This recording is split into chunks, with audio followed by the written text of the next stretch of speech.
Lockdown में social media पर सबसे ज़्यादा सर्च किया जाने वाला सेलिब्रिटी आज सोनू सूद है। और उसके बाद मुझे लगता है सबसे ज़्यादा सर्च किया जाने वाला प्रोफेशन, सबसे ज़्यादा सर्च किया जाने वाला बिजनेस आज अगर कोई है तो मुझे लगता है वो नेटवर्क मार्केटिंग है, डायरेक्ट सेलिंग है, मल्टी लेवल मार्केटिंग है। आज हम डायरेक्ट सेलिंग के बारे में बात करेंगे, यानी नेटवर्क मार्केटिंग के बारे में बात करेंगे। क्या होता है, इसके प्रॉस एंड कॉन्स क्या हैं और इसमें काम क्या करना पड़ता है, जेन्युइन है या नॉट जेन्युइन है, लीगल है या इलीगल है, सरकार क्या कहती है इसके बारे में, लोग क्या कहते हैं बारे में, अपॉर्चुनिटी है या फेक है। नेटवर्क मार्केटिंग क्या है, आज सवाल ये नहीं है। आज सवाल ये है कि नेटवर्क मार्केटिंग क्यों करना है। पिछले साल मार्च 2020 से अगस्त 2020 तक 1,07,80,000 लोगों को नौकरियां जा चुकी है और सिर्फ अप्रैल 2021 में यानी कि सिर्फ एक महीने में 55 लाख से ज्यादा लोगों की नौकरियां जा चुकी है। इसमें से सबसे ज्यादा tourism, travel, hospitality, retail, IT, startups में से लोग गए, नौकरियां गई। इन सेक्टर्स में अगर जॉब गई है तो क्यों गई है? क्योंकि इनके बिजनेसेस ठप हो गए, इनके बिजनेसेस को कस्टमर मिलने बंद हो गए, जिसकी वजह से इनका बिजनेस ठप हुआ। जब बिजनेस ठप हुआ तो ये एम्प्लॉइज को सैलरी कहां से देंगे, बंद करना पड़ा। इससे पहले 2007 से 2009 में फाइनेंशियल क्राइसिस के दौरान भारत में लगभग 50 लाख वेतनभोगी कर्मचारियों की नौकरियां भी गई थी। अच्छा, जरा समझते हैं किन सेक्टर्स में बहुत ज्यादा फर्क नहीं पड़ा लॉकडाउन का। एफएमसीजी और हेल्थ केयर, जो इन सेक्टर्स में नौकरी या बिजनेस कर रहे हैं उनको बहुत ज्यादा फर्क नहीं पड़ा। ये दोनों सेक्टर्स ऐसा है जैसे ये दोनों बेसिकली रिसेशन प्रूफ माने जाते हैं। ये दोनों इंडस्ट्री मार्केट में दो तरीके से अपने प्रोडक्ट को पहुंचाती है।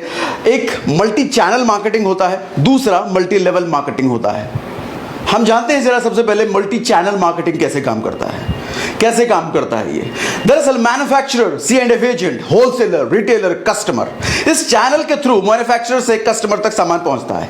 इसी चैनल के जरिए कस्टमर तक सामान मैन्युफैक्चरर के जरिए पहुंचता है चैनल मार्केटिंग में, मल्टी चैनल मार्केटिंग में। क्या आपने कभी कोलगेट मैन्युफैक्चरर से लाते हुए किसी को देखा है?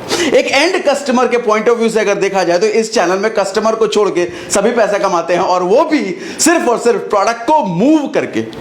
वैसे देखा जाए तो ये सबसे इंपॉर्टेंट इस चेन में दो लोग हैं, एक तो मैन्युफैक्चरर, दूसरा कस्टमर। क्योंकि मैन्युफैक्चरर सामान को बनाता है और कस्टमर सामान को कंज्यूम करता है। इन बीच वालों का रोल तो सिर्फ इतना है कि ये सामान को मैन्युफैक्चरर से कंज्यूमर तक पहुंचाते हैं। ये बीच का पैसा इतना बड़ा है, शायद आपको सुनकर आपके पैर की जमीन खिसक जाए। एग्जांपल समझाता हूं।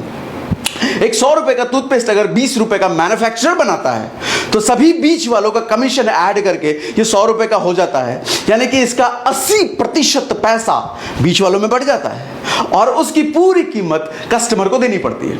यानी कस्टमर के पैसे से ही चैनल के सभी लोग अमीर होते हैं, मगर कस्टमर कभी अमीर नहीं होता। इन चैनल वालों को अमीर इसलिए मैं कह रहा हूं कि आज तक आपने किसी होलसेलर या डिस्ट्रीब्यूटर को गरीब देखा है क्या?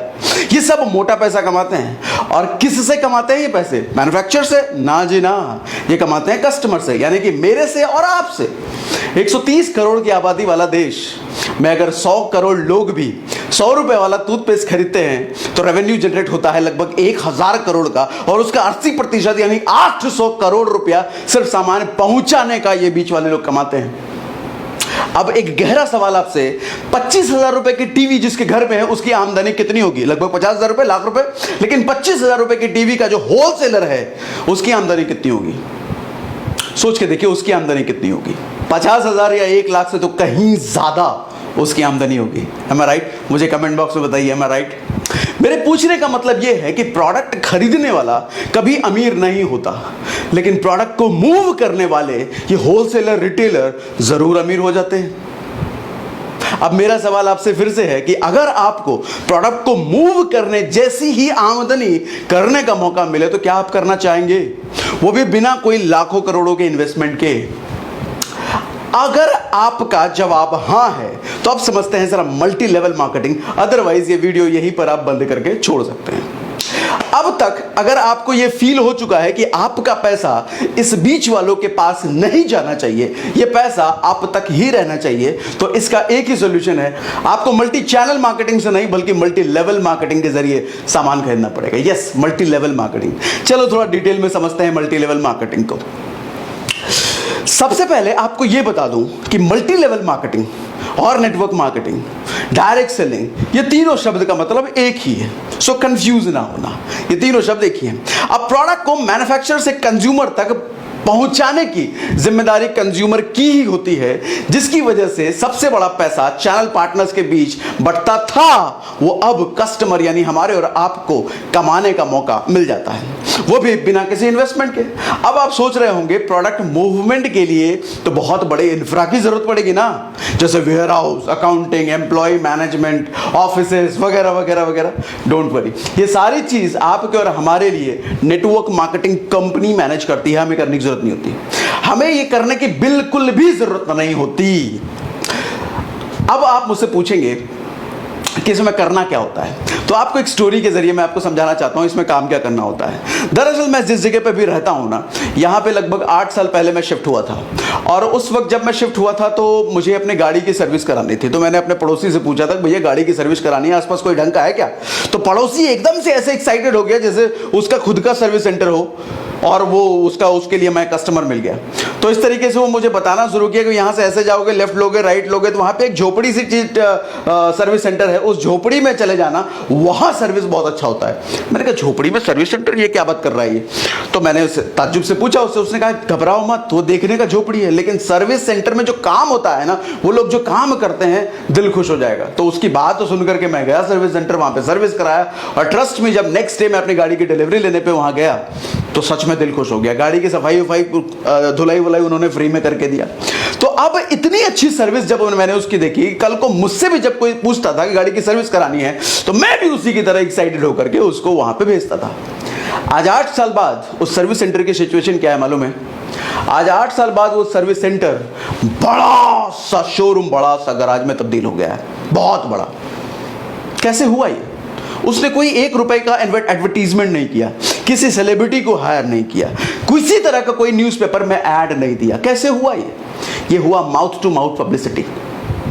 यस, जैसे आपने उबर, ओला, जियो का शुरुआत में कोई एडवर्टीजमेंट देखा था क्या? बिल्कुल भी नहीं। उबर जब आई थी तो क्या करती थी वो? आप आओ राइड लो, आपको राइड अच्छी लगी, 3 लोगों को रेफर करो, चौथी राइड में आपको फ्री दूंगा। ओला ने भी इसी स्ट्रैटेजी पर काम किया। जियो आई क्या, किस स्ट्रैटेजी पर काम किया? सिम लो, मैं आपको फ्री दे रहा हूं, सब कुछ फ्री, डेटा बेटा सब फ्री। अब जब सब फ्री मिल रहा है, आदमी को एक्सपीरियंस इतना अच्छा मिल रहा है, वो मजबूर हो जाता है दूसरों को रिकमेंड करने पर। ये रिकमेंडेशन का खेल, ये माउथ टू माउथ पब्लिसिटी का खेल जियो, ओला, उबर जैसी कंपनियों को बिलियनियर बना सकता है। तो आपको नहीं लगता नेटवर्क मार्केटिंग वाले या रिकमेंड करने वाले बिलियनियर बन सकते हैं? In fact there are so many billionaires, there are so many millionaires in the world। बहुत सारे ऐसे मिलियनियर आज नेटवर्क मार्केटिंग के जरिए बन चुके हैं। आप गूगल पे लिस्ट कर सकते हो डायरेक्ट सेलिंग मिलियनियर्स, एक लंबी सी लिस्ट आपको मिलेगी across the globe. America, Japan, China, India में तो बहुत कम है। उसका कारण भी बताता हूँ इंडिया में कम क्यों है, पहले समझते हैं आगे की बात। मैंने कहीं सुना था, बस छोकरी और नौकरी के पीछे मत भागना, एक जाएगी तो दूसरी आएगी। देखो भैया, बस और छोकरी का तो मुझे नहीं पता, लेकिन आजकल नौकरी जाती है ना किसी की तो मिलती नहीं है। हजारों लोगों ने सुसाइड किया है इसी लॉकडाउन में, क्योंकि लोगों की नौकरी चली गई और दूसरी नहीं मिली, घर का खर्चा कैसे चलेगा? नेटवर्क मार्केटिंग सिर्फ प्रेजेंट में पैसा कमाने का आपको मौका नहीं देता, ये basically future to future, generation to generation एक इनकम सोर्स बनाने का बिजनेस है। आज फिकी और केपीएमजी की रिपोर्ट आप पढ़ो, सभी कह रहे हैं कि डायरेक्ट सेलिंग में करियर की बहुत बड़ी संभावना है। दिल्ली यूनिवर्सिटी में तो इसके लिए लेक्चर्स होने शुरू हो गए, उनका भी फोकस अब शुरू हो गया कि भैया मार्केट में बच्चे अब सिर्फ निकल के नौकरी की तरफ ना भागें, डायरेक्ट सेलिंग का भी चुनाव करें। कुछ लोग कहते हैं ये इंडस्ट्री फ्रॉड बहुत हुए इस इंडस्ट्री में। मैं कहता हूं, अरे जानकारी के अभाव में भटक रहे प्राणी, फ्रॉड कौन सी इंडस्ट्री में नहीं हुए जरा मुझे बताओ? क्या रियल एस्टेट में नहीं हुए? क्या इनकम टैक्स में नहीं हुए? क्या स्टॉक मार्केट में नहीं हुए? क्या मेडिकल इंडस्ट्री में नहीं हुए? क्या एजुकेशन इंडस्ट्री में नहीं हुए? क्या बैंकिंग में नहीं हुए? तो लोगों ने काम करना छोड़ दिया, लोगों ने इस इंडस्ट्री को त्याग दिया क्या? नहीं, पूरी इंडस्ट्री खराब हो गई क्या? नहीं ना।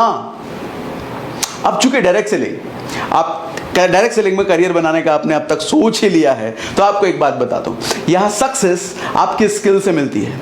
ये कोई स्कीम नहीं है जो रातों रात आपका पैसा डबल, ये बिजनेस है, दुनिया के हर बिजनेस की तरह यहां भी स्किल और हार्डवर्क की जरूरत पड़ती है। जम के सीखने पर फोकस करना पड़ेगा, खुद के ब्रेन पर इन्वेस्ट करना पड़ेगा, because investing on your brain will get you into right train. थोड़ा दिमाग लगाना, लेकिन अपलाइन के ज्यादा सुनना होता है इस बिजनेस में, जल्दी कामयाब हो जाओगे। अगर आपको जानकारी अच्छी लगी, आप चाहते हो कि डायरेक्ट सेलिंग के बारे में और भी लोगों को पता चले, तो शेयर कीजिए, व्हाट्सएप पे लिंक शेयर कीजिए, लोगों को बताइए कि भैया डायरेक्ट सेलिंग ये है। That's all, thank you very much, good day, bye bye.